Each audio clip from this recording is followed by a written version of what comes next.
This FedGov Today program is sponsored by Maximus. On this edition of FedGov Today with Francis Rose, the big three modernization questions for every agency. One of the questions that Nancy Mace posed to me was, where would you start, on the TMF? And I said I would take those legacy systems and ask every agency, what is your plan? What do you need? And what is your timeline? Former federal CIO Suzette Kent on FedGov Today in just a moment. Uniting program strategy, advanced technology, process, and execution for a more efficient government. That's Maximus. Every program, every service, every time. That's innovation forward. Learn more at maximus.com/federal. A programming note, the FedGov Today podcast will observe the Juneteenth holiday this Thursday and return next Tuesday. The Technology Modernization Fund could get a new funding source. It'll probably need it, too, because the Trump administration's budget request for fiscal 2026 includes $0 for the TMF. Suzette Kent is CEO of Kent Advisory Services. She's former federal chief information officer. Suzette, it's great to talk to you again, my friend. Thanks for joining me. The thing that strikes me about this as the most important idea, and I wonder if you think this, too, and I posed this actually to Gundeep Ahluwalia and Melvin Brown on FedGov Today TV not too long ago, isn't the fact that this administration is talking about the TMF at all and what the next generation of it might look like significant in and of itself, Suzette? Welcome. Well, thank you, Francis. And absolutely, the fact that this administration is talking about it, the fact that there is a proposal to reauthorize in Congress, both of those things are a statement that outcomes, positive outcomes were generated.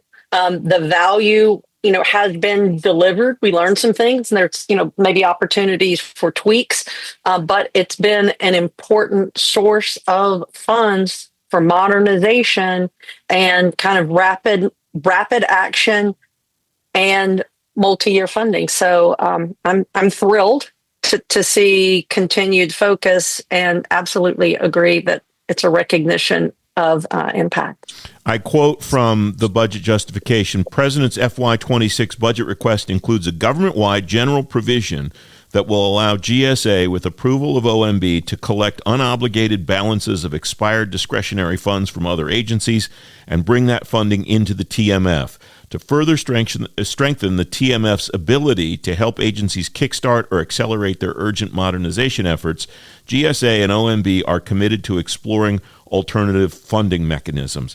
And those last three words strike me as the three most important ones. Alternative funding mechanisms potentially mean that in addition to this idea of collecting unobligated balances across the enterprise of the federal government, there may be other options like this that the organizations that I just described, OMB, GSA, are considering.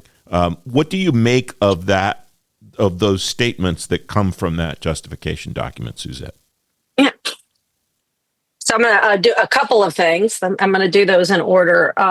First, I would say if any of your listeners that are at an agency, in the CIO shop, in the management office of the agency, the very first question I would ask is, do I have a working capital fund, and why didn't I set up one for my agency?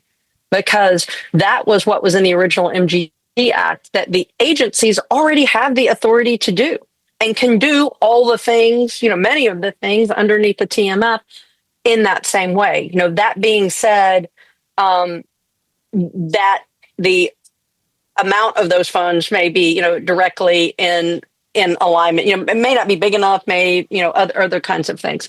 But first of all, start at home and ask if you have a working capital fund. I think the fact that they are looking again at the TNF mechanism and asking, are there alternative funding mechanisms, is also a great step forward in understanding that funding technology change, and now, especially as we continue to talk about cyber and improve service delivery, but we add AI and automation, the pace of change is moving faster than a budget cycle, right? And many of the rules, I hope that, quote, alternative funding mechanism is recognizing the fact that many of the rules that we use to govern how technology is used inside the federal government are based on some fairly antiquated laws. And, they were put in place when the types of technology that were required and the pace were very, very different. So I also take those as good indicators, and matching something new with a vehicle, aka TMF, that has been working and has been generating positive outcomes. And again, I think that signals that there is a degree of confidence in how those activities, have occurred. Both the review of projects that come in, the communication about those projects, and holding those agencies that receive the funds accountable for delivering results. So your point about the working capital funds strikes me, because when I first read this, that was where I went right away.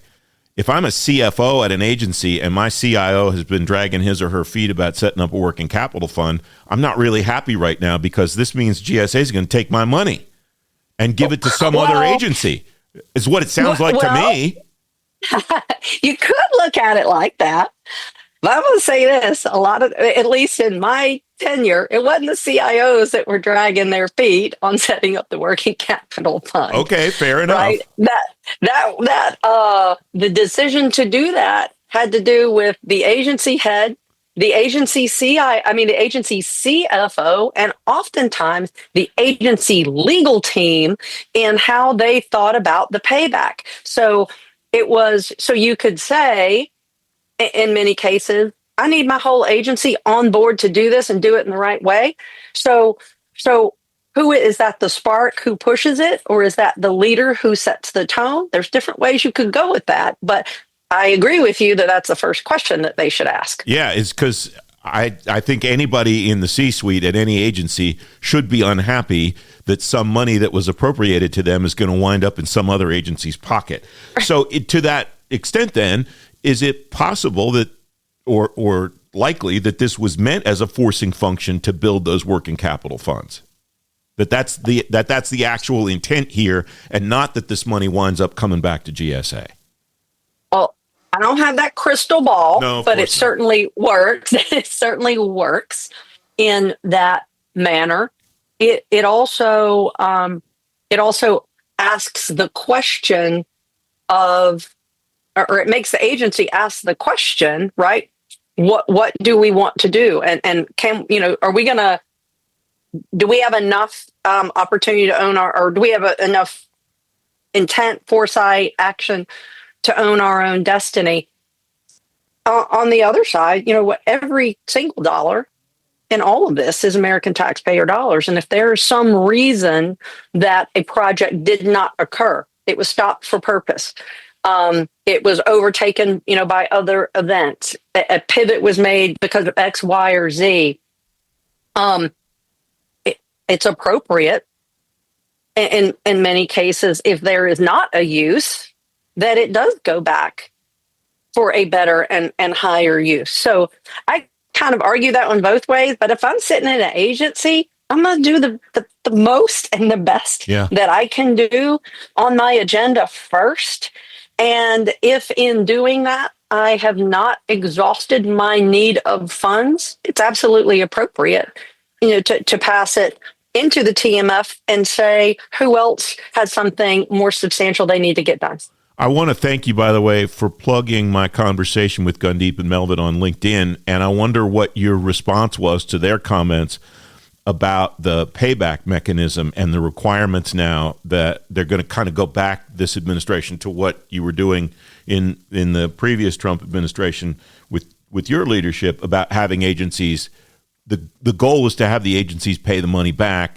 That backslid, and now that's coming back. What's your sense of that? Yeah. Well, the intent of the payback has two functions. One, obviously, the payback, right?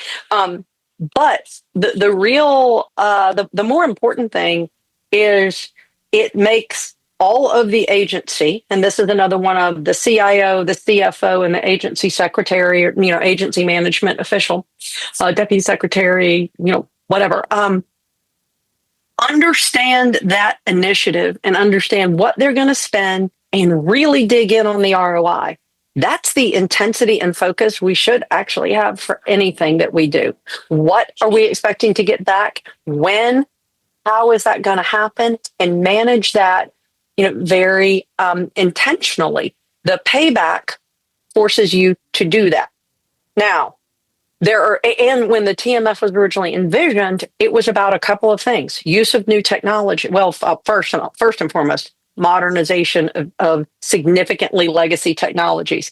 That's almost a home run every single time when you are modernizing legacy systems, that you're going to get some type of return. The second, new and emerging technologies. Same thing, right? All those conversations are going on. You're almost, always assured you're going to be able to achieve a return, especially considering it was 5 years. The one that sometimes was a little more difficult was cyber.